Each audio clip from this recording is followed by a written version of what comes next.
Vamos então iniciar o estudo dessa manhã com mais uma oração. Baixe sua cabeça.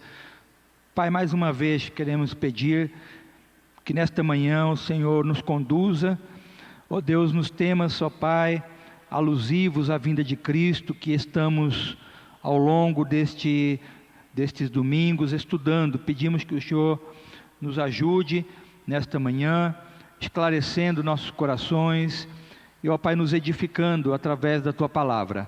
Nós te pedimos em nome de Jesus. Amém. Bem, amados, nós vamos hoje falar do estado final, tanto dos ímpios como dos justos, o estado final de cada um dos seres humanos, de toda a humanidade, após o juízo final. Lembrar então que no domingo passado tratamos desse tema do juízo final. Quem esteve aqui conosco viu que o juízo final é um evento histórico, profético, e é como que um clímax de toda a história. A história caminha para um clímax, e esse clímax será o juízo final. Nós vimos que o propósito do juízo final é mostrar a soberania de Deus. Em última instância, o propósito do julgamento que haverá de toda a humanidade e também dos anjos. Lembram que os anjos também serão julgados. O propósito, em última instância, é exaltar, mostrar, revelar ao mundo a soberania de Deus, a glória de Deus. Porque, queridos, Deus reina, Deus governa, Deus, Ele é o Senhor, Ele é o soberano Deus, o supremo Deus, o sublime Deus, mas as pessoas não o reconhecem assim. A humanidade não o vê assim. A humanidade pode até colocar Deus na boca, mas não o tem no coração. A humanidade está em rebelião contra Deus. A humanidade não sabe o que é a soberania de Deus. E sabe quando ela vai saber?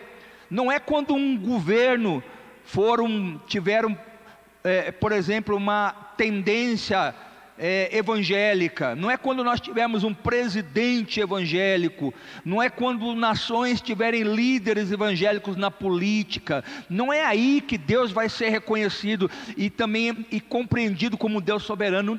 Não. A humanidade só vai de forma plena ver e entender o que é a soberania de Deus no dia que ela estiver diante dele e sob a pena da condenação. Aí eles vão entender quem é Deus de verdade. Aí eles vão entender que Deus não é um cara lá em cima que gosta de mim e que tudo vai dar certo. Eles vão entender que Deus não é alguém que passa a mão na cabeça do pecador e fala: fica tranquilo, pode pecar que tudo vai dar certo. Eles vão entender de fato quem é Deus.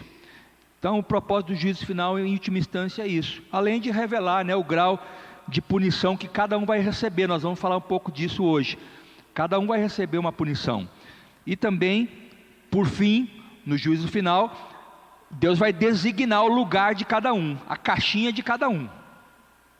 E é isso que a gente vai falar hoje, Qual é o lugar de cada um? Qual é o destino final dos ímpios e dos crentes, Então hoje nós vamos avançar nisso, e acredito que na aula de hoje e na aula do domingo que vem nós vamos concluir. Porque eu acabei fazendo uma mudança no nosso programa aqui. Eu ia falar de tudo hoje, tanto do estado final dos ímpios como dos crentes, mas ficou muita coisa. Eu achei que nós íamos sair daqui muito tarde, e também muita informação. Então nós vamos com calma, Nós não estamos com pressa não, Então nós vamos falar hoje do estado final dos ímpios, o castigo eterno. Vamos lá então para o nosso tradicional primeiro slide, que é sempre um slide de introdução, de aquecimento, E eu não estou fazendo um jogo de palavra aqui, nós vamos falar do castigo eterno, vamos falar do fogo eterno, mas não vamos começar com um aquecimento, né? Aqui no primeiro slide de introdução, e o primeiro ponto tópico aí desse slide, você vai ler aí, ele diz que ele é uma pergunta, né? E essa pergunta eu quero transferir para você, né? O que é que a Bíblia fala acerca do estado final dos ímpios e dos justos? Você é um leitor da Bíblia, eu sei, você é um estudante da palavra de Deus, você lê a Bíblia em sua inteireza, tanto no Velho como no Novo Testamento, e eu tenho certeza que você já se deparou com textos, né, que falam desse estado final. Há vários deles na Bíblia, né, que apontam o estado final dos ímpios e dos justos. Eles se encontram distribuídos, né? Eles não estão organizados assim de uma forma sistemática, né?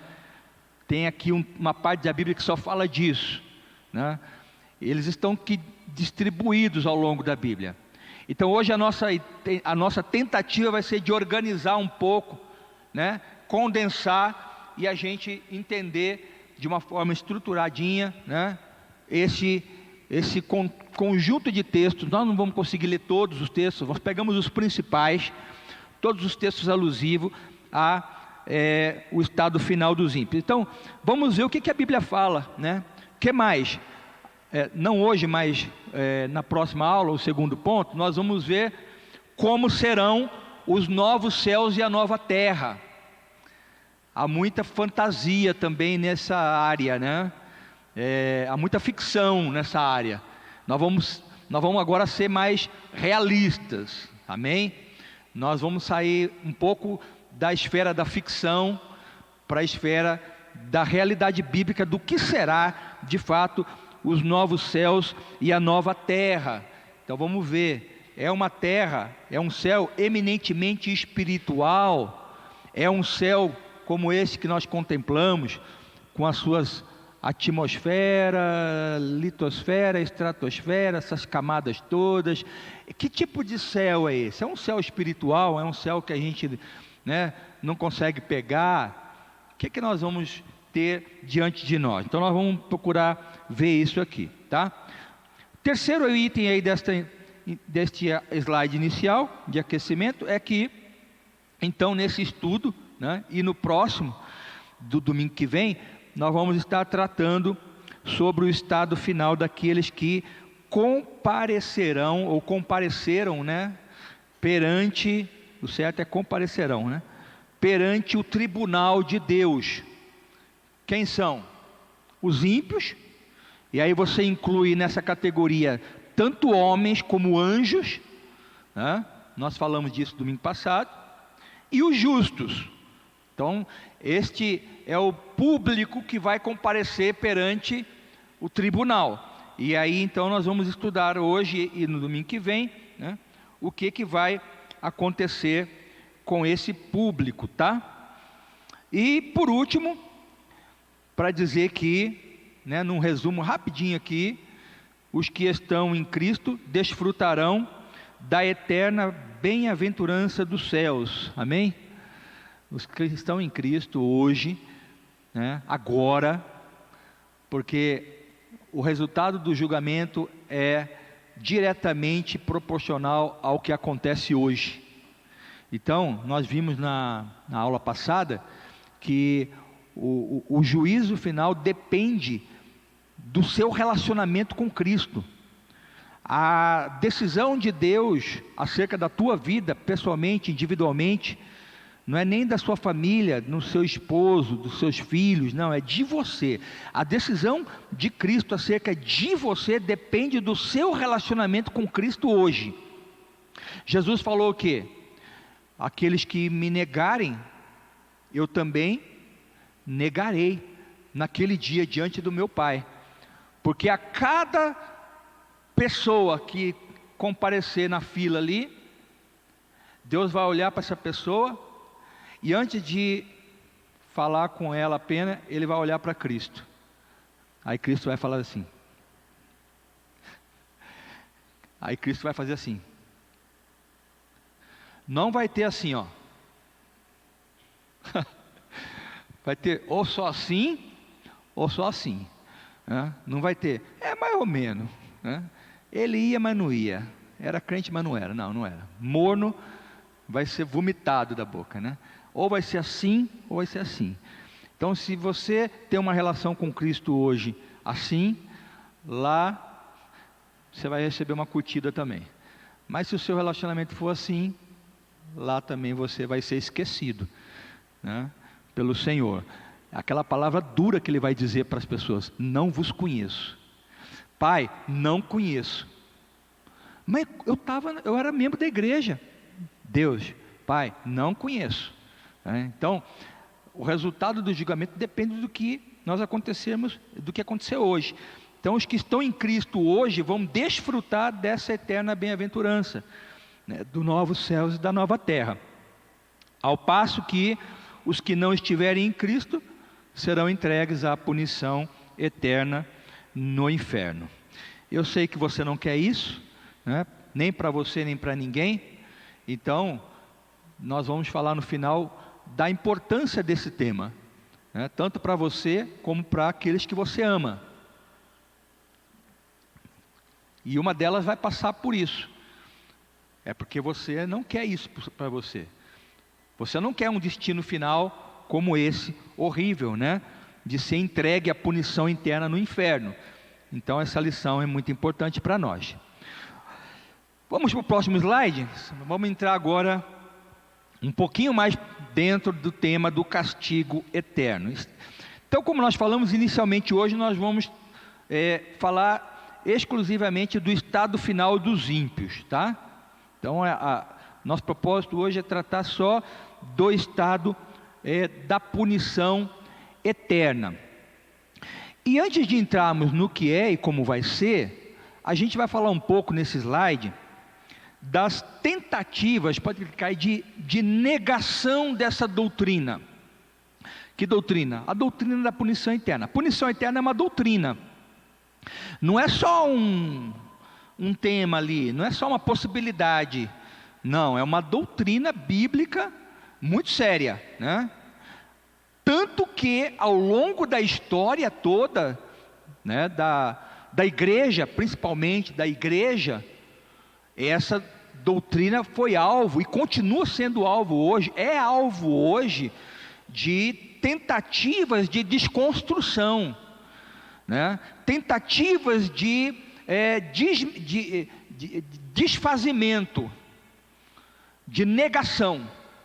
Então, ainda hoje, né, bons teólogos bem intencionados, trabalham para tentar negar isso, e dar uma outra roupagem para essa doutrina, dar uma outra, né, uma outra impressão para essa doutrina, aliviar um pouco, ou muito, né?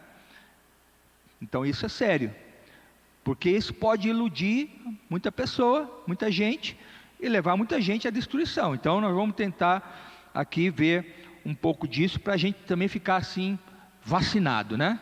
Imunizado contra essa tentativa de doutrina. Bom, primeiro ponto aí, hoje, queridos, nós vamos tratar de duas aqui, porque hoje há pelo menos duas correntes, né, teológicas, duas tentativas muito presentes na igreja cristã, de negação dessa doutrina bíblica da punição eterna. Então nós vamos falar de duas: o universalismo e o aniquilismo.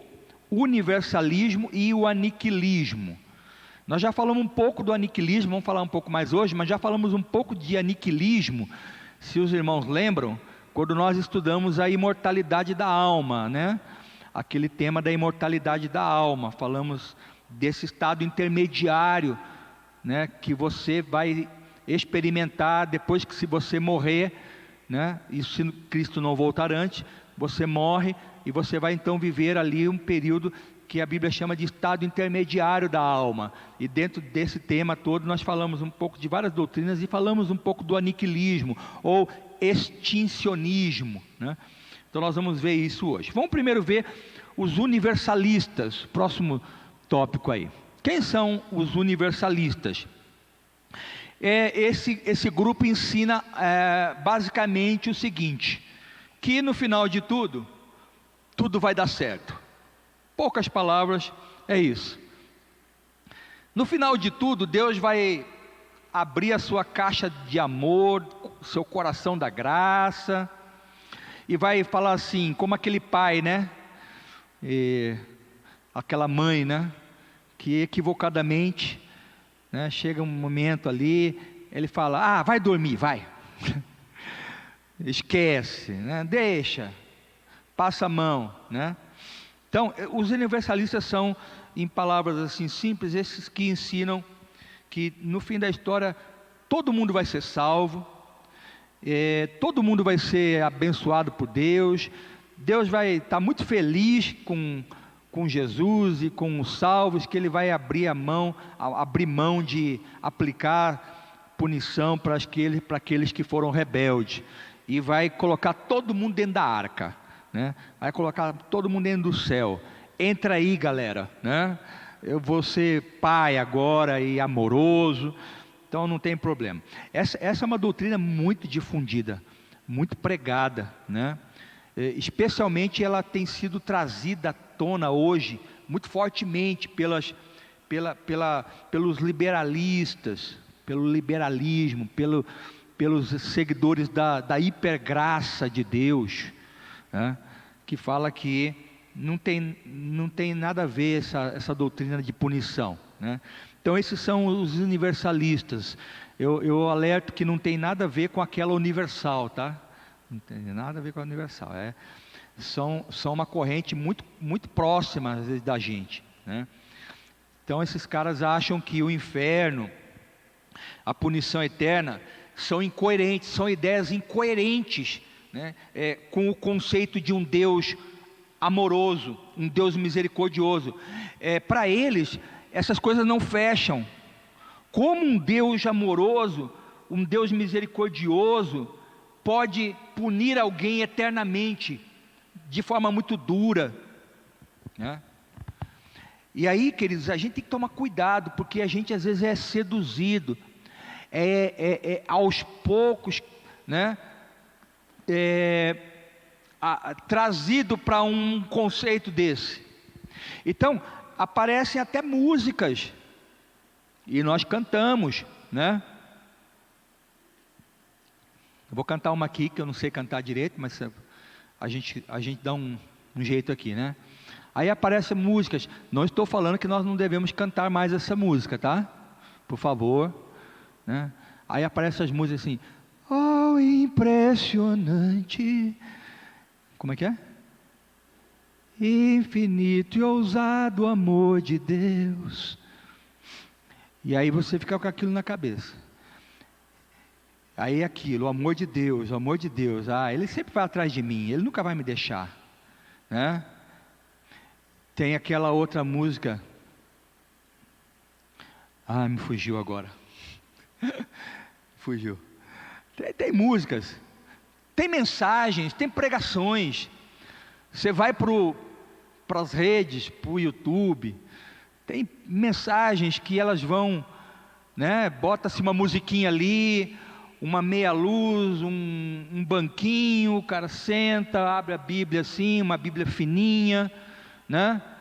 Uma Bíblia sem muito estudo bíblico, uma Bíblia bem fininha, abre, dobra, põe na coxa, toca a musiquinha linda, macia, voz suave, camisinha polo, e prega-se um amor de Deus, que não tem fim, que te ama. O cara está lá, né? Adúltero, né? Prostituto, está com uma menina, daqui a pouco está com outra, aí separa, mas está lá no auditório, e Deus te ama, e aquilo vai anestesiando o cara, né? Porque não se fala, da doutrina da punição eterna. Fala-se desse universalismo, que no fim de tudo vai dar certo. No fim de tudo, Deus vai ter misericórdia. Fique em paz. Continue vindo aqui, sentando aí, curtindo meus vídeos, continue aí comprando meu material, continue aí me promovendo, manda o link para alguém que você conhece e vamos junto, né? Nos Estados Unidos e no Canadá, essa doutrina da salvação universal, ela é defendida e propagada muito fortemente hoje, queridos. Vocês não têm ideia. Difícil achar uma igreja hoje nos Estados Unidos, na América do Norte, onde essa doutrina já não entrou nas músicas, nas mensagens. Hoje existem até associações. Se você pesquisar num grupo no Google, você vai achar lá a Associação Universalista Unitariana, Unitarian Universalist Association. Ela foi criada em 1961, para você ter uma ideia, recente, né? É um pouquinho mais velha que eu, recente, né? E foi criada com esse fim. E aí nesses 40, 50 anos que ela existe, ela vem formatando, moldando o pensamento cristão, porque precisa de uma geração para outra geração ser afetada.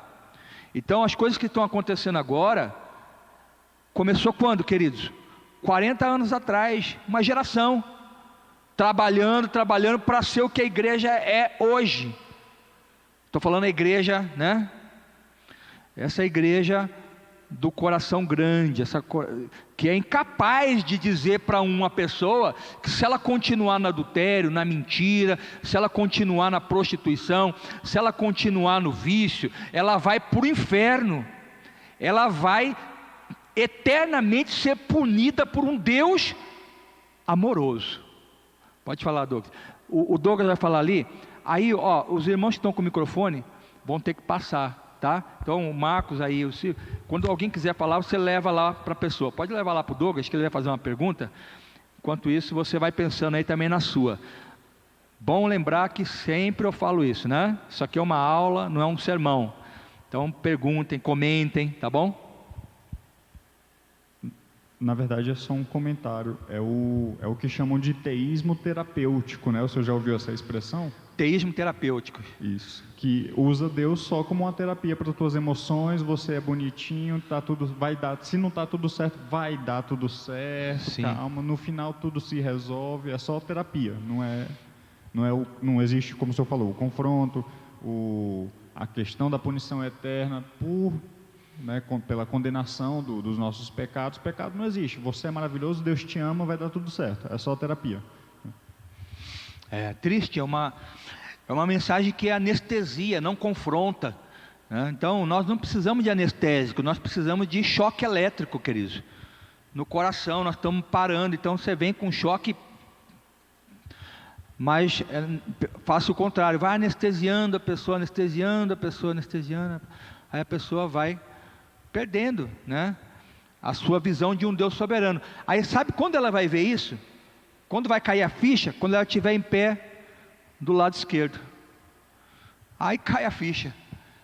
Aí ela vai ver do lado esquerdo, ela vai olhar lá, você não é o pregador que ficou aqui falando que Deus me ama, Deus me ama, Deus me ama? E agora nós estamos aqui desse lado, porque aí esse pregador vai falar para ela, fica tranquilo que eu já conversei, daqui a pouco no final ele vai, né? E vai ser um ledo engano, vai ser um ledo engano, né? Bom, vamos para outra então, o aniquilismo. Universalista é isso, tá? E o aniquilismo, o que é o aniquilismo? Aniquilismo é a galera que ensina que os incrédulos serão aniquilados depois do juízo final e não existirão mais. Simples assim, né? Lembra daquele meme? Que Deus elimine todos vocês, né? A menininha queria queria dizer que Deus ilumine todos vocês, né? E ela falou, que Deus elimine todos vocês. Ela é uma boa representante do aniquilismo, né? É simples assim, galera, você não precisa se preocupar, é uma outra forma de negar a doutrina da punição eterna. Você não precisa se preocupar, Rony, porque no final, o que vai acontecer? Deus vai te punir e vai te eliminar, vai te extinguir, vai te aniquilar. E você vai simplesmente deixar de existir. Já viu aqueles filmes que a pessoa do mal chega assim, e quando ela morre, ela desintegra? Caçadores da Arca Perdido. Ela some, simplesmente some. E vai ser aniquilado. Aí ela não vai sofrer dor, não vai sofrer medo, pavor, horror, ranger de dentes. Como diz, por quê? Porque ela deixa de existir, o ímpio deixa de existir, né? Então, essa é a doutrina. É uma forma também indireta de se negar a doutrina da punição eterna. Eu disse que nós já falamos um pouco disso, né? Quando nós estudamos imortalidade da alma, e os aniquilistas acreditam assim, que as almas dos homens que foram criadas por Deus imortais, lembra que nós falamos em imortalidade da alma? As almas dos homens são imortais, elas não morrem, né? Não morrem. Então eles acreditam que essas almas imortais, né, elas vão perder este atributo por causa do pecado. Então ela fala assim, não, Deus criou imortal, mas se a pessoa permanecer no pecado, ela perde essa imortalidade, e aí ela desaparece, né? E aí depois do juízo final, deixa de existir para sempre. E isso é muito comum hoje em algumas igrejas, queridos. Hoje nós temos, por exemplo, 2 igrejas, a gente tecnicamente não chama de igreja, né? Mas de seitas. Mas os adventistas do 7º dia e os testemunhas de Jeová, eles seguem a doutrina do aniquilismo, que acabou o juízo final, você foi condenado, você morre. Então isso acaba que às vezes entra na cabeça das pessoas.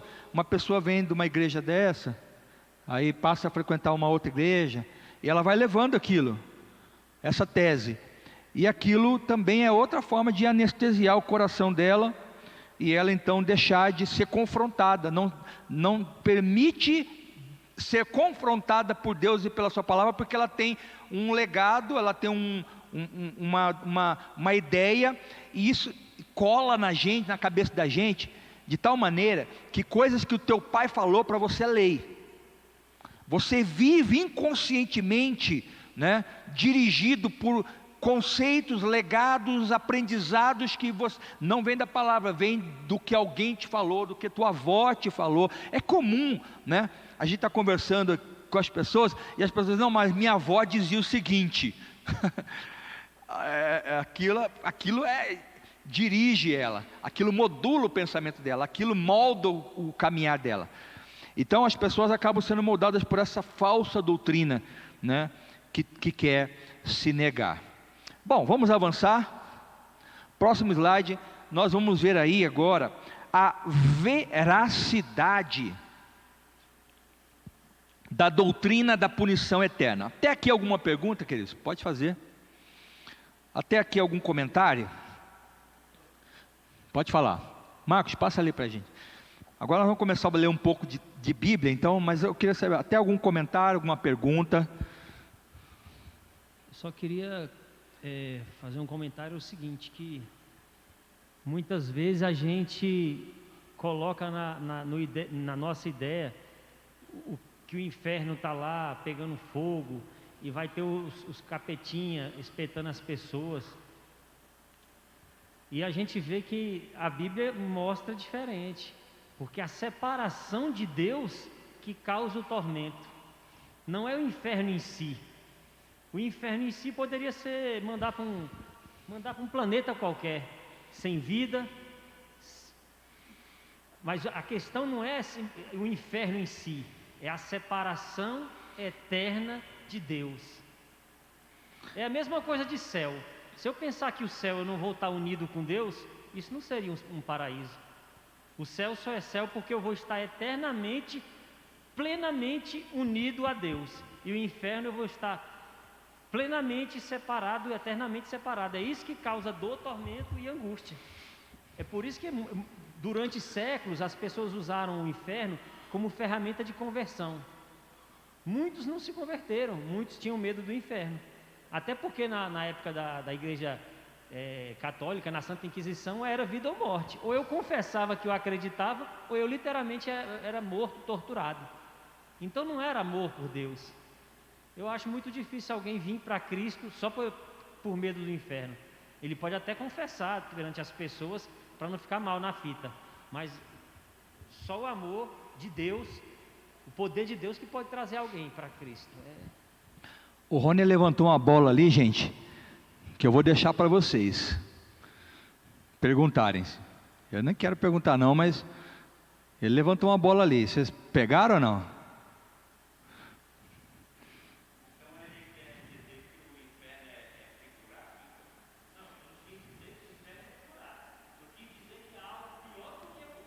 Sim. Mas ele levantou uma bola ali. Eu vou chutar essa bola. Eu vou bater esse pênalti. E aí vocês tentam agarrar.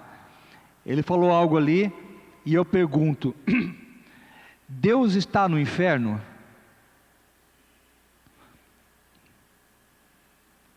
Você acha que Deus na eternidade vai estar lá no inferno?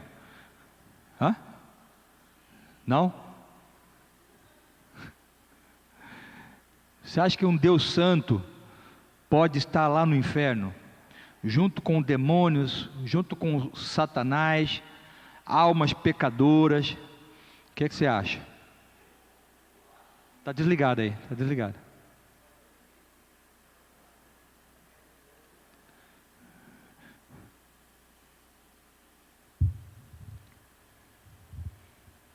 Eu acho que ele não vai morar lá, né? Não o quê? Mas ele tem estrutura para o único ser, né?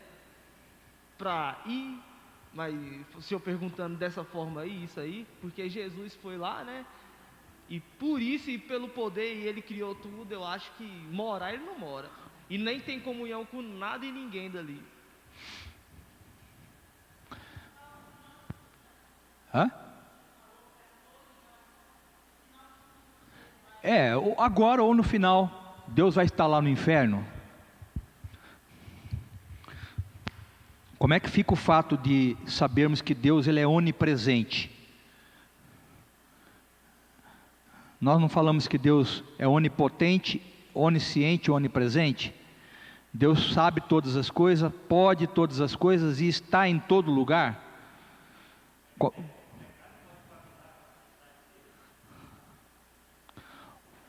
Jesus não comeu com pecadores e publicanos?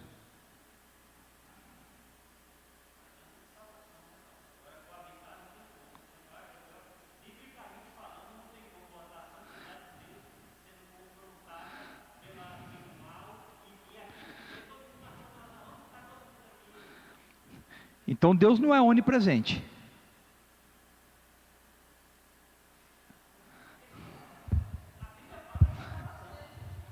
Eu gosto disso, né? Buga.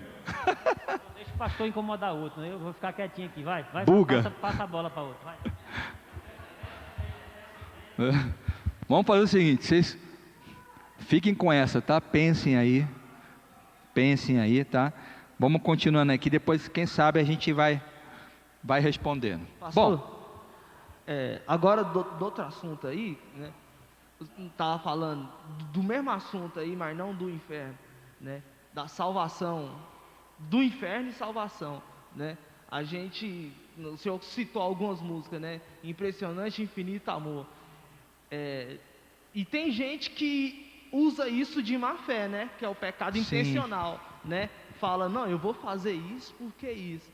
Mas o amor de Deus, na minha opinião, ele é capaz, se a pessoa está com o coração para pecar, ela está com a carne, a concupiscência forte, né? Se ele ouvir a primeira pregação de Jesus que arrepender, né, eu acho que o amor continua sendo muito ousado, sendo muito guerreiro. Sim, o que gente, não é para não cantar mais a música. Eu não estou falando enfatizando a música, eu estou falando. O amor de Deus, ele é de fato, né, um amor é capaz demais infinito, um amor misericordioso, um amor que vai atrás dos perdidos. Isso não muda nada, esse fato. Mas não é só isso. Não para aí. Um Deus de amor também vai punir. Hebreus fala: qual pai que não pune os seus filhos, não disciplina os seus filhos? Entendeu? Então, tem esse aspecto. Então não é para a gente ficar anestesiado só com a ideia. E você nunca canta que se você for rebelde, você vai para o inferno. Tem que ter música que equilibra essas coisas. Vamos cantar essa música, mas vamos cantar outra também, né? Vamos ter noção do amor, mas vamos ter também noção do horror eterno, para a gente não ficar seduzido, enganado, anestesiado. Vamos avançando, porque eu quero falar agora um pouco da veracidade bíblica dessa doutrina da punição interna. Gente, olha para mim aqui, presta atenção. Dá para entender por que as pessoas assim têm uma rejeição, uma resistência natural com essa questão da punição eterna. Dá para entender isso.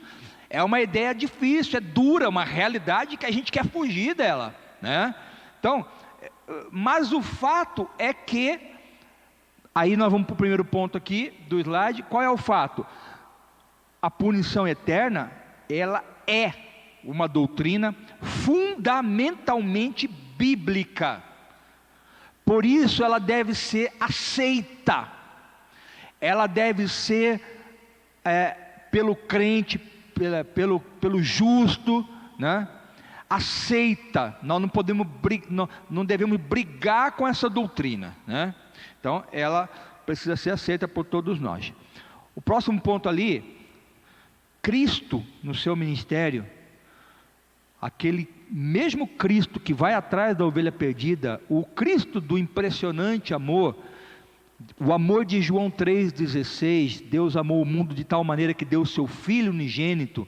Esse mesmo Cristo falou do inferno como um lugar de punição eterna. Nós vamos ler 3 textos aí nós vamos, com a ajuda dos irmãos ali. O Silvio vai ler para a gente ali, Mateus 5, 29, e eu vou pedir para o Marcos ler depois Mateus 10, 28, e aí o Silvio volta no último texto lá, que é Mateus 18, 8, tá? Então são 3 textos, nós vamos ler um por vez, para a gente ver, primeiro uma abordagem do próprio Senhor Jesus Cristo. O próprio Senhor Jesus, no ministério dele, falou do amor, mas também falou do horror eterno, da punição eterna. O Evangelho ele precisa ser completo, a mensagem do Evangelho não pode enganar ninguém, ela não pode ter letrinhas pequenininhas no rodapé, né, que você nem consegue ler. Você precisa falar o Evangelho como ele é, né? Então vamos lá para Mateus 5, 29. Se o teu olho te faz tropeçar, arranca-o e lança-o de ti, pois te convém que se perca um dos teus membros, e não seja todo o teu corpo lançado no inferno. Não seja todo o teu corpo, preste atenção, Jesus não está falando de alma só, ele fala corpo, porque nós voltamos naquilo que nós já falamos. Para Deus não existe um homem dividido em 3 fatias, em 3 partes. O homem ele é aqui uma alma, mas e aqui ele é um corpo, e aquele é um espírito. Não, o homem é um todo.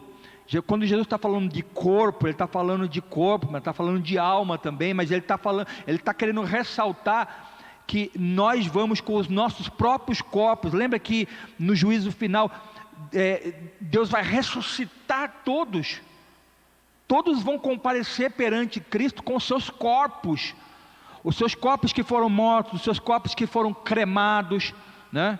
Os seus corpos que foram dilacerados por feras, por tubarão, os seus corpos todos vão ser reajuntados, né? Como naquela visão lá do vale de ossos secos, volta tudo e vem para a presença de Deus, e é a pessoa com a sua alma e o seu corpo que vai ser lançado no inferno. Cristo alertou: cuidado, porque dependendo das suas ações, todo o teu corpo poderá ser lançado no inferno. E aí a expressão, a palavra que Jesus usa, a palavra do Novo Testamento, né, que significa lugar de punição eterna, lugar de horror eterno, é a palavra Gehenna, Gehenna, é uma palavra grega, Gehenna, Gehenna, que é a palavra traduzida por inferno. Então, Jesus está falando desse Gehenna. O Gehenna era um lugar que os judeus, né, chamavam, por exemplo, o Vale do Rinom. O Vale do Rinom era uma região geográfica ali, né, ao sul de Jerusalém, e os judeus chamavam aquele lugar, Vale de Rinom, de Gehenna. Ali é o Gehenna. O Vale do Rinom era o lugar onde era o lixão da cidade. É onde os animais mortos, o lixo de Jerusalém era levado e eles eram queimados. Então ali, dia e noite, é corpos de animais, é lixo sendo queimado. Eles não utilizavam a técnica que os nossos governos, nossas políticas públicas usam hoje, de fazer aterro, né? Não, eles queimavam. Então era um lixão. Então aquilo 24 horas, gente, queimando, né? E eles usavam então essa expressão, né? Aquele lugar é o Gehenna. E vem Jesus e fala assim: ó, se você, né, pecar e continuar pecando, o seu destino final do seu corpo, note, Jesus está pregando para judeus, o destino final do seu corpo é o Gehenna. Na hora o cara já queimando 24 horas. Então essa era a didática de Jesus. Esse Vale do Rinom era o vale também onde no passado as crianças eram queimadas pelos próprios pais em oferta delas ao deus Moloque, lá nos tempos do rei Acais, do rei Manassés. Então era um lugar de sacrifício de crianças, elas eram queimadas. A estátua do rei Moloque era uma estátua de bronze alta, e as suas mãos ficavam assim, e aquela estátua era aquecida, até ela ficar incandescente. Aí as crianças eram colocadas nas mãos deste rei Moloque, aí ela fritava ali, até a morte. E Jesus está falando, é nesse lugar que vão os pecadores. Então o inferno, né? Mateus 10, 28, lê aí para nós. Não temais aqueles que podem matar o corpo e não a alma. Não temais aqueles que podem matar o corpo e não a alma. Mas tem mais aí, não tem? É só isso? Temais antes aquele que pode fazer perecer no inferno tanto corpo como alma. Isso, olha só. Não temam os homens, porque ele só pode matar o teu corpo, mas tua alma não. Agora, tema a Deus, porque ele pode fazer perecer no inferno tanto o teu corpo como também a tua alma. A ideia do homem só, um homem completo. Então, os sofrimentos do inferno eles vão envolver tanto o corpo como a alma. Por isso que, né, essa ideia pressupõe então que a ressurreição dos ímpios. Então quando Jesus vier na sua segunda vinda, né, os mortos em Cristo ressuscitarão primeiro. Nós, os que estivermos vivos, seremos glorificados. Nosso corpo também vai ser glorificado. Nós vamos receber, nosso corpo vai ser restaurado, né? Aí que ficou uma polêmica na aula da ressurreição do corpo, que tem gente fritando a cabeça até agora, né? Tá aquele cheiro de borracha queimada na cabeça da pessoa. É que eu falei assim: será que Deus vai te dar um corpo novo, né? Um corpo fitness, um corpo que você almeja? Será que Deus vai falar assim: irmão, pode escolher que corpo você quer, né? Eu tendo a pensar que não, vai ser esse o corpo que você te deu aí. E aí ficou uma polêmica aí. Pastor, e a mulher que colocou silicone? Como é que vai ser isso lá? Aí. O silicone não foi Deus que criou. Então vai voltar ao que era antes. Mas veja lá, vamos voltar aqui. Então, esse ato pressupõe a ressurreição dos ímpios. E esses ímpios vão comparecer perante o Senhor. E Jesus fala assim, cuidado, porque Deus vai... o horror do inferno, né? Ele vai envolver o seu corpo e a sua alma, né? O outro texto, Mateus 18:8. Portanto, se a tua mão ou o teu pé te faz tropeçar, corta-o e lança-o fora de ti. Melhor é entrares na vida manco ou aleijado, do que, tendo 2 mãos ou 2 pés, seres lançados no fogo do inferno. Aí aparece um detalhe a mais do inferno. Fogo, o quê? Não, fogo Do inferno. do inferno? Não é eterno? Eterno. Eterno. É. Fogo eterno. Cadê aí a doutrina da aniquilação da alma? O aniquilamento dos ímpios. Jesus está falando de um fogo eterno, de um horror eterno. Na mesma passagem desse texto, escrita pelo evangelista Marcos, lá em Marcos 9:43, ele fala de um fogo inextinguível. É o vale do Rinom, dia e noite, queimando, queimando. E Jesus acrescenta ainda, onde o seu verme não morre. Os vermes dos animais que comiam a carne apodrecida dos animais, eles, mesmo no fogo, eles não morriam, Jesus falava. O verme não morre, mas está pegando fogo. Então Jesus está falando de uma realidade eterna. Não está falando de algo que não vai existir, né? Está falando sim de uma punição sem fim, uma punição eterna, tá? Vamos para o próximo aí, para a gente ver outros textos aí do Novo Testamento. Outros textos que apontam para a existência do inferno. Aí nós vamos ler, agora eu vou pedir para o Marcos ali encontrar, 2 Tessalonicenses 1, de 7 a 9. 2 Tessalonicenses 1, de 7 a 9. E o Silvio vai ler para nós, depois do Marcos, Apocalipse 21, 8. É o último texto ali. Apocalipse 21, 8. Vai pular o 14? Aquele lá não precisa não. Vamos só para o 21, 8, que a ideia é a mesma. Vamos escolher então 21, 8. E o primeiro, 2 Tessalonicenses 1, de 7 a 9. Nós vamos ler essas duas passagens para aqui também confirmar o ensino do Novo Testamento acerca da existência do inferno, mas de um inferno de fogo, de um inferno de fogo eterno, tá bom?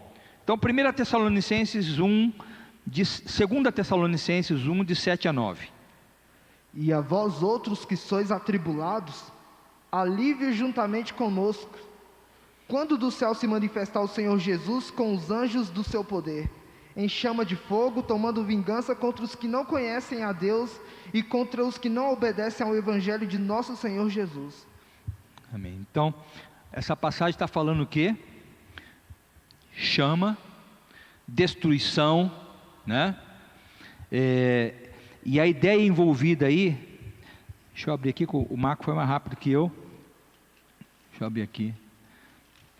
A ideia envolvida aí no texto de 2 Tessalonicenses 1, de 7 a 9, é a ideia de uma vingança, né, em função da rebelião pelos ímpios que não creram, e um juízo em forma de chama de fogo. Essa expressão, chama de fogo. A expressão aqui usada no grego, ela significa eterna destruição, né? Eterna destruição. Eu acho que você não leu o 9.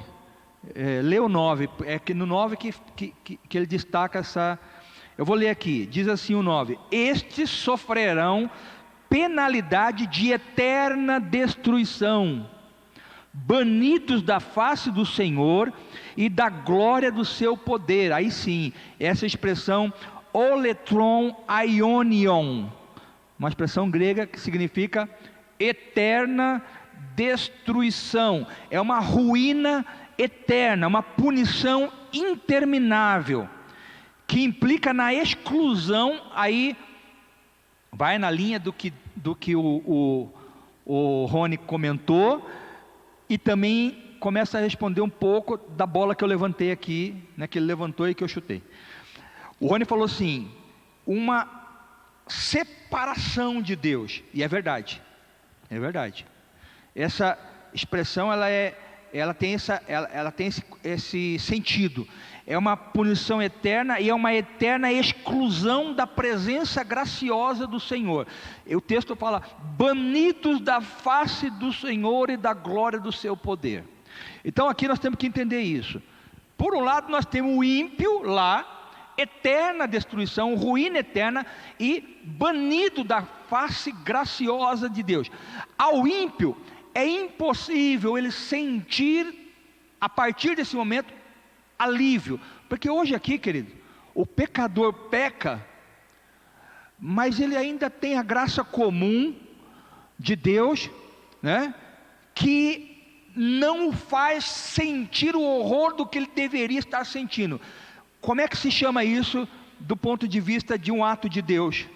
E aí vocês vão se lembrar, um atributo de Deus, que dá essa oportunidade de, ainda assim, pecando e rebelde, ele não ser alvo do horror de Deus na sua plenitude. Deus, tem uma palavra bem grandona que fala do caráter de Deus sobre isso.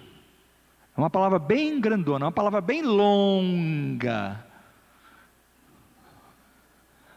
Longanimidade. Captei, amado mestre. É uma palavra bem longa. Longanimidade. É isso que dá ainda a sensação, né, de que o fogo não chegou. Deus é longânimo. Por quê? Diz a palavra, ele não quer, ele quer que nenhum se perca. Então é diferente do universalismo. O universalismo diz assim, Deus no fim vai dar um jeito em tudo, e a Bíblia diz não, Deus ele tá querendo dar um jeito agora, é por isso que ele é longânimo, né? Mas chega um momento que essa longanimidade não vai mais estar em ação, e vai estar em ação o quê? A justiça de Deus, né? Então, ele vai estar eternamente banido, ok. Então, banido da face de Deus, não sente mais aquele... Lembra do rico, do Lázaro, daquela passagem? O Lázaro está lá no seio de Abraão, o rico está lá no fogo, no pré-inferno, né? Só que Jesus não fala com ele? Fala. O Senhor pode estar presente? Pode. Deus vai estar lá no inferno. Ele que criou o inferno, gente. Ele é onipresente, ele vai estar lá. Mas isso não quer dizer que o fato dele estar lá, que ele vai estar sendo afetado na sua santidade, e também que aquelas pessoas vão estar aliviadas. Oh Deus, que bom que você está aqui, para dar pelo menos aqui né, uma palhinha para nós, pregar aqui uma mensagem e tal. Não, vai ser uma separação eterna, exclusiva. Eles não vão sentir mais a glória de Deus, a presença de Deus, e só o horror, mas Deus vai estar lá, né? Isso é algo dentro do atributo de Deus, né? Porque Deus ele não é uma pessoa física que vai estar lá, né? Mas ele está presente. Pastor, não vai ferir o atributo divino? Eu ouvi um pastor pregar sobre isso. Porque como que pode um Deus que está presente, onipresente, né, onisciente, não estar separado do homem lá no inferno, né? Ele simplesmente não olha. Ele simplesmente é como seu filho que está fazendo alguma coisa errada. Você sabe que ele está fazendo ali alguma coisa errada. Você sabe que você já falou para ele não fazer aquilo, e você sabe que vai ter que punir ele, mas naquele momento ali você não interfere, você não intervém naquele momento ali, né? Então como é que Deus, por exemplo, não vai ver aquilo, não vai olhar aquilo, ele vai saber que aquilo está acontecendo, mas a palavra aí vai ser justamente a intervenção, não vai haver mais ali o Espírito Santo, né? Não vai haver mais ali naquele local, não é que ele não saiba o que está ali, né? Então assim, didaticamente falando, é que Deus vira as costas, ele simplesmente não olha. Vamos lembrar, queridos, que a justiça de Deus já foi satisfeita em Cristo Jesus. A justiça de Deus já foi satisfeita em Cristo Jesus.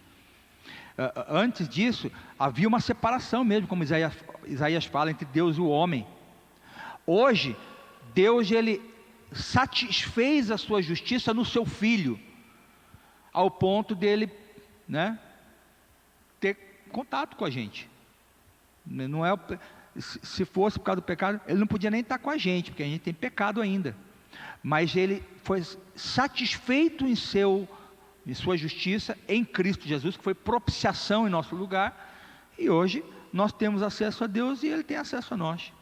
Não, eu entendo, Silvio, e em nenhum momento eu coloquei que como se Deus não tivesse. Por exemplo, do nosso lado do nosso planeta, existem planetas que estão ardendo em 400 graus, 900 graus agora, nesse exato momento. Tem planeta ardendo em chamas em 900, sei lá quantos mil graus, queimando. Outros não têm oxigênio, não têm vida, não tem nada, estão a não sei quantos graus abaixo de zero. O que eu quis dizer é que é como o pastor falou agora, o Silvio também falou, e esses planetas existem. E nem por isso a beleza da glória de Deus não existe. Existe na Terra, que é um planeta que tem oxigênio, água, a coisa mais linda do mundo. Existe lá em Marte, existe lá naquele outro planeta. Quer dizer, Deus está em todo lugar, só que tem lugar que não tem vida. E o inferno é isso, é justamente porque a vida de Deus, a vida de Cristo não está lá, que é o inferno. Cada vez que o Rony fala, ele levanta uma bola ali. Você acabou de levantar outra. Eu não vou perguntar aqui, senão a gente não acaba aqui a aula. Desculpa, eu não queria. Não, foi boa. Não, eu só queria dizer isso, é porque é igual alguém falar para mim, irmão, o céu é maravilhoso. Ele pode falar porque a Bíblia diz, mas o céu é infinitamente maior do que ele está falando para mim. A Bíblia está aqui para dar uma figura, ó irmão, o céu é bom, viu? É igual o inferno. Sabe o que o Zeca Pagodinho falou? Numa entrevista, o camarada perguntou, Zeca Pagodinho, que o Zeca Pagodinho é do terreiro, né? Ele falou assim, rapaz, o que você acha de céu e inferno? Ele falou assim, rapaz, para o céu eu não quero ir. É todo mundo lá, todo mundo aquela coisinha mais sem graça. O Zeca Pagodinho falou na entrevista, falou assim, eu quero ir para o inferno. Lá o negócio é quente, a galera é animada. Balada, 24 horas. Mal sabe ele fala aquilo porque ele não sabe o que ele está falando. Mas esse é o pensamento corrente da geral, cara. Então, pastor, mas se que ele no soubesse, céu, né? É aquela Silvio, festinha, se né? ele soubesse o que ele está esperando. Que suco, guaraná, bolacha de maisena. Lá no inferno é onde tem a balada, tem, né? Então, esse é o pensamento corrente da maçã. Lê para nós aí Apocalipse 21:8. Oh, desculpa, filho, você ia falar, Silvio? Você ia falar? É porque no céu vai ser chato, porque só vai tocar Beethoven, harpa. Vai tocar essas músicas assim, né? Não vai ter bateria no céu. Só harpa, só flauta doce. Apocalipse 21:8. Quanto, porém, aos covardes, aos incrédulos, aos abomináveis, aos assassinos, aos impuros, aos feiticeiros, aos idólatras e a todos os mentirosos, a parte que lhes cabe será no lago que arde com fogo e enxofre, a saber, a segunda morte. Amém. Aqui aparece uma expressão, a segunda morte, e isso em nenhum momento quer dizer uma morte final, assim, uma morte, uma extinção, um aniquilamento, né? Então a segunda morte é essa ideia da punição eterna, é essa ideia, essa expressão utilizada no Apocalipse para designar um estado eterno de ruína, é uma segunda morte, né? É uma morte final, mas não é uma morte que aniquila a pessoa, mas a insere dentro deste contexto agora de uma eternidade longe de Deus. Vamos avançar, que nós estamos na reta final, temos só 10 minutinhos, e eu quero ir falar agora sobre o critério divino para a aplicação da punição. Qual o critério de Deus agora para aplicar a punição? Então veja só, já não tem mais tempo para nada, juízo final, Deus vai bater o martelo. Qual é o critério que Deus utilizará na aplicação da pena aos que se recusaram a crer em Cristo Jesus? Nós devemos também ter em mente, queridos, que a Bíblia, ela dá evidências para nós. Lembra que eu falei? Tem vários textos, né? Ela dá evidência para nós da existência de níveis de punição. A gente chama isso de graduações de punição, né? No sofrimento dos perdidos.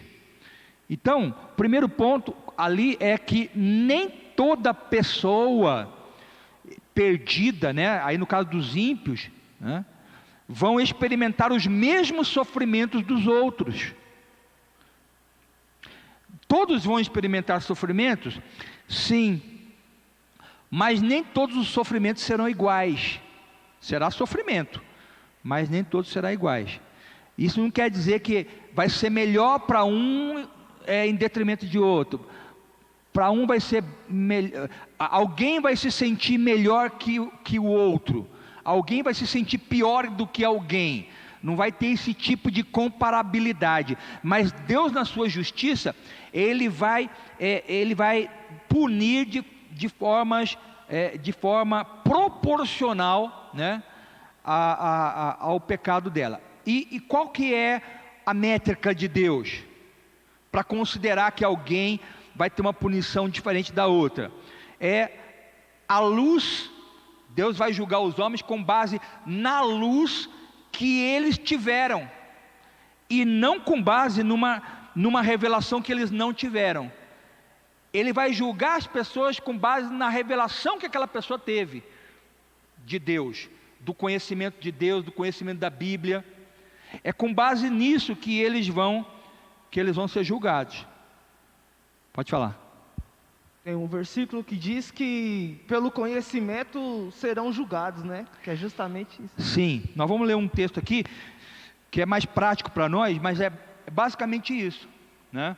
Então, o segundo ponto ali é que aqueles que tiveram muitos privilégios terão maior responsabilidade. É essa a métrica de Deus.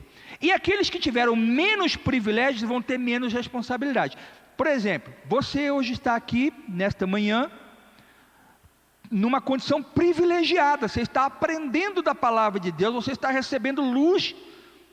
Então, isso traz uma responsabilidade. Aí o pessoal não vai querer vir mais, Hã? pastor. Desculpa interromper o senhor. O pessoal não vai querer vir mais para EBD. Isso traz uma responsabilidade. O fato de você ter conhecido a Bíblia, o fato de você ter tido experiência com Deus, lhe traz maior responsabilidade em relação a alguém que não teve. Agora, eu estou falando no caso de você ter recebido esta revelação e mesmo assim você negar a Cristo, né? Então, a sua responsabilidade é maior do que aquele que não teve este mesmo privilégio que você teve, mas da mesma maneira negou a Cristo, não creu nele. Mas isso não quer dizer que, né, aquele vai ficar numa condição melhor que você. Não, ele vai sentir o que ele vai sentir vai ser um horror eterno, mas Deus vai aplicar numa pena, numa intensidade diferente da sua, né? Peraí, aqui. Deixa eu ir nela primeiro. Todos não têm a mesma oportunidade? Oi? Todos não têm a mesma oportunidade? Nem sempre. Nem sempre. Vem para a igreja porque ela não quer. Porque a palavra de Deus já foi disseminada por todo o universo. Tem internet, tem tudo. A pessoa não procura saber. Ao longo Deus. de toda a história tiveram inúmeras situações culturais, né? Em geral, né? Por exemplo, nós tivemos na história momentos que, épocas, não tinha igreja. Não existia igreja. A igreja é algo de Cristo para cá, né? Nós temos, por exemplo, pessoas que nasceram, né, e morreram, teve um acidente. Pessoas, índios, silvícolas, né? Pessoas que não tiveram acesso ao Evangelho, não foram salvas, enfim, tem situações diversas, né? E tem pessoas que tiveram acesso, tem pessoas que andaram com Cristo, tem pessoas que andaram com os apóstolos, tem pessoas que andaram com a igreja hoje e se apostataram da fé. Então, tem diferentes situações, mas o fato é que Deus será perfeitamente justo e cada pessoa vai sofrer exatamente o que merece em termos de punição.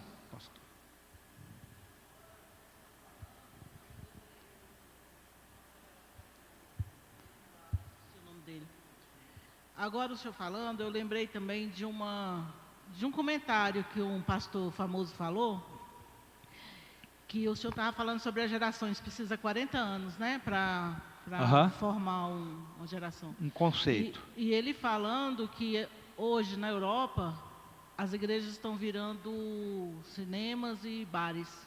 Há muito já. Porque não existe mais, né, aquele compromisso de a igreja, e a geração de lá já está esquecendo disso, né? Sim. As igrejas começaram, né, começaram com ideias assim, tipo assim, não, a Bíblia tem falhas. Venhamos e convenhamos, a palavra de Deus não é totalmente certa, não. A Bíblia tem falhas. Aí começam a aceitar ideias. Uma ideia que começou a transformar a cultura da igreja é, por exemplo, o feminismo. Uma coisa muito natural, o feminismo entrou na igreja, de uma forma tranquila. A mulher, o empoderamento da mulher, não vamos entrar aqui numa discussão sobre isso, é um assunto que a gente pode falar depois, mas começa assim. Aí depois as igrejas agora começaram, não, o homossexualismo também.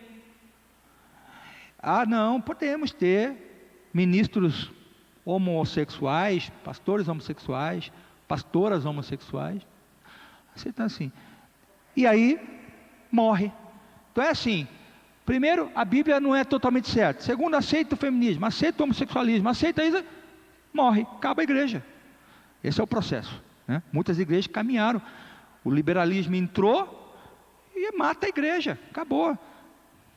A igreja some, ela se dilui nessa pós-modernidade, some, não tem mais. Pastor? Né? Peraí, tem ali, aqui, não sei quem levantou a mão primeiro aí. Primeiras damas ali. Por favor. O que está acontecendo muito é romantizando o pecado, né? Na verdade, você ouvir a verdadeira doutrina confronta com o nosso pecado e muitos não aceitam, né? Entra em questão, o amor de Deus, sim. O amor de Deus é incomparável. Mas isso não quer dizer que nós temos que estar da mesma maneira, né? Temos que mudar a nossa forma de ser. E assim, quando o Senhor diz que quanto mais a gente conhece, mais pesa um pouco mais, sim. Eu creio muito nisso. Porque, igual assim, a gente está todos os domingos aqui na escola dominical, você vai conhecendo mais de Deus, e aí você vai analisando a sua vida. Poxa, eu agia de tal maneira, eu posso, né, perder a minha salvação, não que uma vez salvo, sempre salvo. Mas o salvo, ele gera arrependimento. Sim. Né? Eu creio muito nisso. No salvo gera fruto. E em questão também, porque eu não tive a oportunidade de falar, mas em questão do corpo, né? Eu creio que será a gente mesmo. A minha opinião é porque quando Pedro foi solto e foi lá falar com os irmãos, achavam que era um anjo. Sim. Então o anjo se parecia com Pedro, para eles acharem que era o anjo, né? É nisso que eu acredito também. Então, as pessoas, hoje, muitas igrejas estão pedindo desculpa pelo que a palavra de Deus diz. Em relação, eu vi um pastor pedindo desculpa aos homossexuais pela forma que a igreja tratou eles. Eu acho assim que nós não temos que pedir desculpa pelo que a palavra diz. A gente tem que respeitar, tratar com amor, com carinho, Sim. mas não dizer que ele está certo no caminho que ele está andando. Essa é a minha opinião. E eu entendi o que Rony também falou sobre o inferno.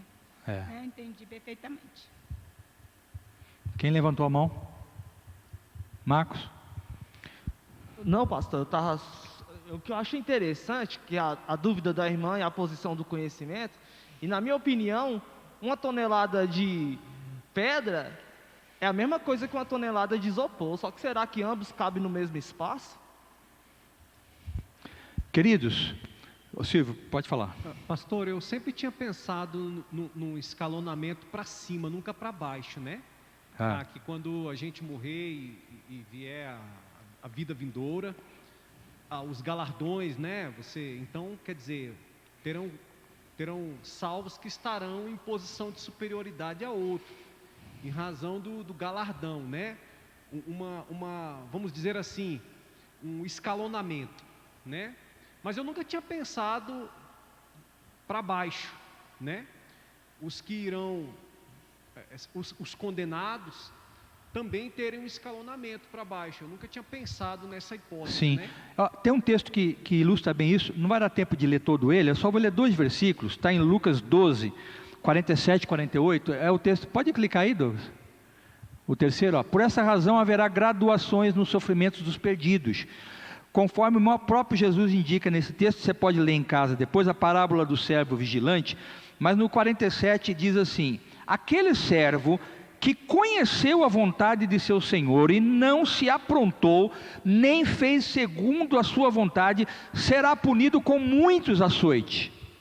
Aquele, porém, que não soube a vontade do Senhor e fez coisas dignas de reprovação, levará poucos açoites. Mas aquele a quem muito foi dado, muito será exigido.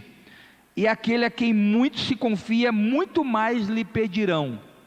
Esse é um dos textos que embasa essa graduação de pena. Então, os 2 servos aqui vão ser punidos, mas um mais porque recebeu muito mais privilégios, né? E conheceu qual era a vontade de Deus, mas não fez. E o outro não teve acesso a um conhecimento bíblico mais pleno, mais profundo. Ele recebeu um dia um folhetinho, leu ali, mas não quero não, mas não foi numa igreja, não teve uma educação cristã, não foi, mas rejeitou, vai ser punido, mas não com tantos açoites, mas vai sofrer uma punição eterna. Então esse é o conceito.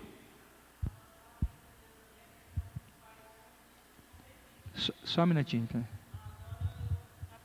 tá? Dá para entender que essa justiça de Deus, porque existem países comunistas que as pessoas e as novas gerações não têm acesso à palavra de Deus. Exatamente. Agora sim, agora Deus. Então é uma justiça de Deus. Gente, nós 11 horas, nós deveríamos estar acabando agora. Tem 2 slides só, rapidinho.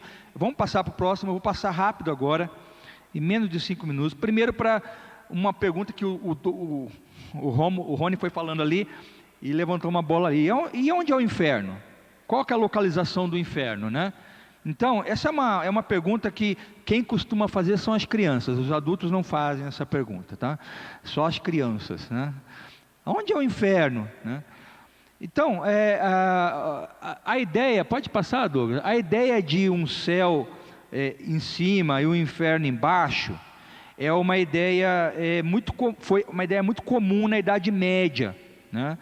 De que havia um céu superior em cima e o inferno, né, embaixo, no fundo da terra, né, num pavimento menor, né? A gente tem textos na Bíblia, tem muito poucos textos na Bíblia.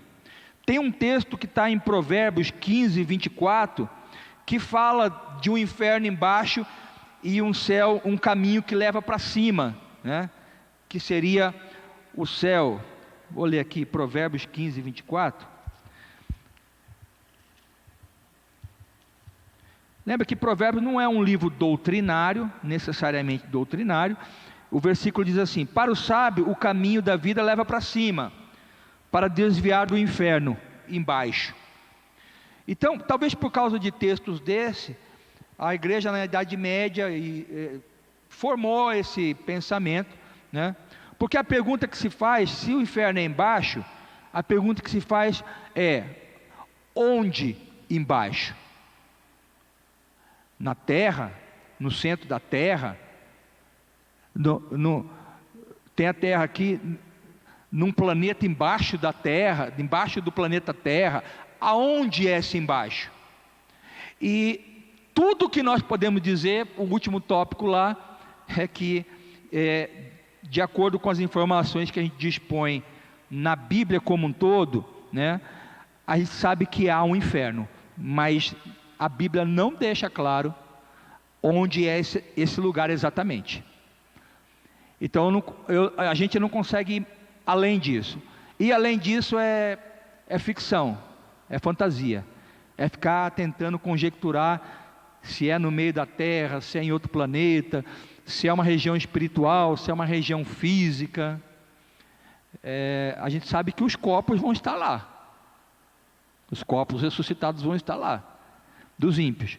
Agora, onde é o lago que arde com fogo e enxofre, onde é o inferno, a Bíblia não dá nenhuma dica mais concreta sobre isso. Então, se alguém vier falar para você que o inferno é ali, que o inferno é lá, pode ficar tranquilo que ele não tirou isso da Bíblia, ele tirou isso de uma série de coisas que ele foi emendando ali e tal, né? Tentou dar uma resposta, tá? E vamos para o último, né? E só antes de terminar esse último, falar uma coisa aqui, queridos, a Cosmo estava falando ali, eu estava pensando nisso, a luz que nós recebemos. Infelizmente, cristãos hoje no Brasil estão vivendo de retalhos. Você já foi num lugar onde vende frios? E aí você compra retalhos de frios? Vem aquele misturadão ali de presunto, de mussarela, né? É a mussarela de uma marca, é a mussarela da outra, é o presunto de uma marca, o presunto da outra, tal. Aí aqueles retalhos que vai caindo da máquina que fatia ali, vai caindo, eles já juntam tudo, põe num saco e você compra aquilo. Para fazer pizza, bota ali, tudo junto e tal, né? Muitas igrejas vivendo disso, retalhos. É uma pregação aqui, uma pregação ali, é uma mensagem. A igreja, ela precisa ter uma educação bíblica. A educação, o ensino bíblico, não é só na escola bíblica, é no púlpito. O púlpito da igreja, ele tem que ser um púlpito de ensino da palavra. Mas hoje, o que atrai mais as pessoas são os retalhos. São as coisas que você vai... Aí um bacalhau para você, aqui um hambúrguer, aqui... As pessoas gostam disso. E as pessoas não formam uma cosmovisão bíblica. As pessoas não têm uma noção da cosmovisão toda da Bíblia, que é criação, queda, redenção, consumação final. As pessoas não têm uma visão de um Deus que criou, de um homem que pecou, de um Deus que redime e de um Deus que na consumação final vai reinar. Elas vivem assim de retalho. Tem bênção de Deus para você aqui, toma, tal. Tem paz aqui para você, tá, pá. Mas se você pergunta para assim, quem é Deus e qual é a história de Deus, qual é a história da humanidade, ela não sabe, ela está perdida, ela está cega, ela sabe que tem uma coisa boa aqui, com o Evangelho tem uma coisinha boa ali, mas ela não tem uma noção do que Deus fez no começo, do que o homem fez, da responsabilidade humana, do que Deus misericordioso, o amor misericordioso de Deus fez, da nossa responsabilidade perante essa salvação, e do que virá pela frente. Elas não têm noção nenhuma, porque não se tem um processo de educação bíblica, de cosmovisão bíblica. Por isso que eu vou pregar um sermão, se eu não pregar que o homem pecou, se eu não pregar o que Deus fez, se eu não pregar o que Cristo fez, se eu não apontar para Cristo, eu não preguei, eu joguei retalho para vocês, e vocês vão lá e comem aquele retalho, e fica, tá bom demais esse retalho, tá bom demais, mas não alimenta, não nutre, não dá consciência bíblica para a pessoa. E nós, pregadores, temos essa responsabilidade perante Deus. Deus, quando vier pedir conta para mim, do meu ministério, vai ser sério. Se você vai ser julgado de acordo com a luz que você recebeu, imagine eu. Então eu não estou em condição aqui melhor que a tua não, e também não estou em pior que a tua. Nós estamos em condição de que todos nós vamos ser julgados de acordo com a luz que nós recebemos e de acordo com aquilo que fazemos com aquilo que recebemos. Se eu ficar aqui jogando retalhinhos para vocês, quando eu chegar lá naquele dia, o Senhor vai falar: pastor Marcelo, o que o Senhor fez com o meu rebanho? Como o Senhor tratou com o meu rebanho? Você deu capim? Você nutriu com a palavra? Ou você só deu retalho para eles? Então vai ser sério isso. Último slide. A importância da doutrina da punição eterna. Aí nós vamos rapidinho. Primeira importância: o ensino bíblico sobre o inferno deve estar presente na nossa pregação e no ensino da Bíblia. Eu não posso pregar e não posso ensinar. Por isso que nesse quadrimestre nós estamos vendo isso. Futuramente nós vamos ver de novo, porque haverão novas pessoas. Temos que ensinar isso. A Tairane levantou a mão ali. Só um minutinho, Tairane. O microfone está bem atrás de você. Ali, lá.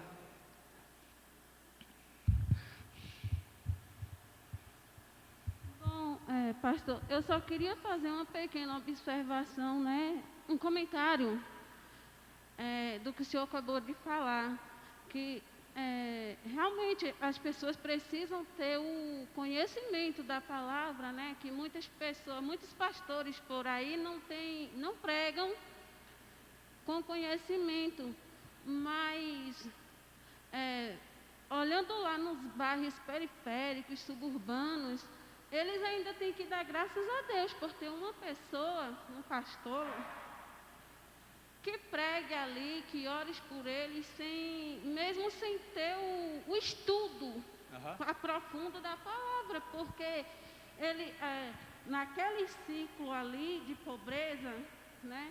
Então não tem pessoas estudadas, não tem como ter um pastor assim estudado e para pregar com conhecimento para aquele povo, né? E muitos deles lá vão se refugiar nessas igrejas que não têm realmente o conhecimento, porque os traficantes estão lá né, nas favelas, nos bueiros. Essa semana agora, né, vai vir uma amiga minha que ela é pastora. Uma dessas, ela não tem conhecimento, mas ela tem umas obras sociais lá que prega para as pessoas, faz sopão, faz tudo, e eles têm que dar graças, agradece a Deus. Essa semana lá, minha cunhada me mandou um vídeo, né? A bala comendo, eu vou tirar aqui rapidinho, afastar o microfone. A bala comendo no centro, né? Comendo lá no centro da rua, as paredes cheias de furo de bala, eles debaixo da cama. Segundo os moradores, porque a gente bem sabe quem veio desses lugares, ou quem mora lá, né? Como eu vim, que tem moradores que eles são envolvidos, segundo eles, é a facção do Rio de Janeiro que está tomando Salvador inteiro, né? E quem vive lá, né, vive o terror, é um desespero total, não tem ajuda do governo, o governo não está lá presente, a única ajuda que as pessoas têm, que os jovens têm, é as igrejas que não têm conhecimento, mas está ali para orar, para abraçar. Sim. Eu entendi. Tem duas coisas aí, rapidinho, só para não deixar sem uma resposta, tem duas coisas envolvidas aí. Primeiro, o líder, vamos lá, a pessoa realmente às vezes não tem uma bagagem, e ela tem muito boa vontade, então vai lá, ela ora pelas pessoas, ensina as pessoas, ok, isso é um papel, né? E tem do outro lado dessa moeda, as pessoas que estão ali ouvindo, estão sendo ali, né? Então vamos lá. Primeiro do lado das pessoas, se Deus escolheu essa pessoa, a pessoa está ali, mesmo não tendo um aprendizado bíblico estruturado e tal, mas ela entendeu o Evangelho e aceitou a Jesus, e Deus escolheu ela, e Deus pôs fé no coração, porque quem salva é Deus. Quem Deus pôs fé no coração dela, ela aceitou a Jesus, e ela viveu uma vida cristã aqui de baixa qualidade, porque ela não teve acesso à informação que ela precisava, às bênçãos que ela precisava, à sabedoria que ela precisava para ser uma pessoa melhor, mas ela foi salva. Essa pessoa vai para o céu? Vai. E ela vai receber o que no céu? Um benefício proporcional ao conhecimento que uma já tem. E lá ela vai crescer ainda. E você entendeu? Ela vai crescer ainda. Alguém que tem já uma visão mais aprofundada, um conhecimento mais amplo, uma sabedoria de Deus mais ampla, ela vai começar já a gozar de bênçãos aqui, que a outra não goza, por falta de uma visão. E aí, quando ela entrar no céu, ela vai estar já, digamos assim, com uma visão um pouco melhor de Deus, porque uma pessoa que se converteu há 10 anos atrás e foi salva, é diferente de uma pessoa que se converte hoje e foi salva, as duas chegam no céu. Essa aqui de 10 anos já tem uma visão melhor de Deus, ela já sabe quem é Jesus de uma forma melhor do que a primeira, mas as duas vão para o céu. Para o inferno é a mesma coisa, você entendeu? Agora, o líder em si vai prestar conta para Deus. A Bíblia diz que tem líder que vai chegar diante de Deus e diz: Senhor, em teu nome eu preguei, eu orei, eu expulsei demônio, eu fui usado em cura, e Deus vai falar: eu não te conheço. Então eu não sei se é o caso desse líder, se é o meu caso. Eu não te conheço. E o camarada foi, ele era pastor da igreja, ele tinha lá seu ministério, e Deus não conhece. Então, isso é o que pode acontecer. Tá?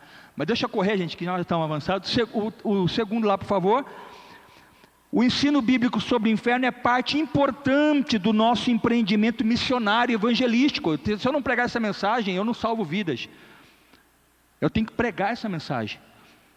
Terceiro, se é verdade que pessoas em países estrangeiros possam estar condenadas a uma eternidade sem Cristo, a não ser que ouçam o Evangelho, quão ansiosos então nós deveríamos estar para levar esse Evangelho até elas? E por último, como crerão naquele de que nada ouviram, e como ouvirão se não há quem pregue? Então, a doutrina da punição eterna é importante, queridos. Nós precisamos pregá-la, para as pessoas serem despertadas, confrontadas e serem salvas, sabendo da misericórdia de Deus e do juízo de que Deus as está livrando. Elas vão em amor responder a isso e vão glorificar a Deus. Amém? Vamos ficar de pé. Vamos agradecer a Deus e vamos pedir a Ele que nos desperte. Amém? Domingo que vem nós vamos para o outro lado da moeda, o destino final dos justos, tá? E aí nós vamos também aqui entrar em alguns pontos que hoje se faz muita confusão, né? Então nós vamos tentar, com a graça de Deus, ter o nosso entendimento ampliado. Vamos orar? Pai, abençoa o teu povo, a tua igreja, nossas vidas, nos dá, Senhor, sabedoria, entendimento, nos conduz, nos orienta na verdade. Abençoa, Senhor, ó Deus, a tua igreja, seja com cada irmão, cada irmã agora no restante deste domingo, no almoço, à tarde e à noite, Senhor. Traz-nos de volta para juntos aqui adorarmos ao Senhor na tua presença. Pedimos em nome de Jesus. Amém. Que a graça de nosso Senhor e Salvador Jesus Cristo, o amor de Deus nosso Pai e a comunhão do Espírito Santo sejam com todos nós, hoje e sempre. Amém. Deus abençoe, queridos, até logo mais à noite.